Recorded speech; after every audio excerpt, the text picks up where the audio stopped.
ప్రియ దేవుని పిల్లలారా, దేవుని సంగమా, పౌలు గారు ఏ విధంగా జీవించారు ఆసక్తి కలిగి కొంతవరకు ఆయన దేవునికి వ్యతిరేకంగా నడిచినా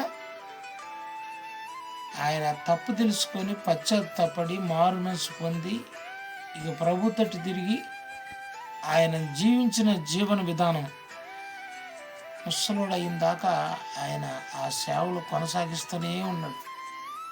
లాస్ట్కి ఆయన శిష్యుల్లో ఉన్న కొంతమంది ఎంతమందినో శిష్యులుగా తయారు చేసి పరిచయకి పంపించేశాడు. లాస్ట్కి దేమా అని ఇహలోకంగా పౌలును విడిచి వెళ్ళిపోయాడంట. తిమోతికి లెటర్ రాస్తాడు, నువ్వు ఎక్కడున్నావో త్వరగా రా, దేమా నన్ను విడిచి ఇహలోక సంబంధాలకు బానిసేయడని చెప్పేసి లెటర్ రాస్తాడు. అంటే ముసలివాడైనా కూడా ఆయన ఆసక్తి ఎట్లుందో చూడు పౌలుకి. అట్లా జీవించాలి మనం. ఆమెన్.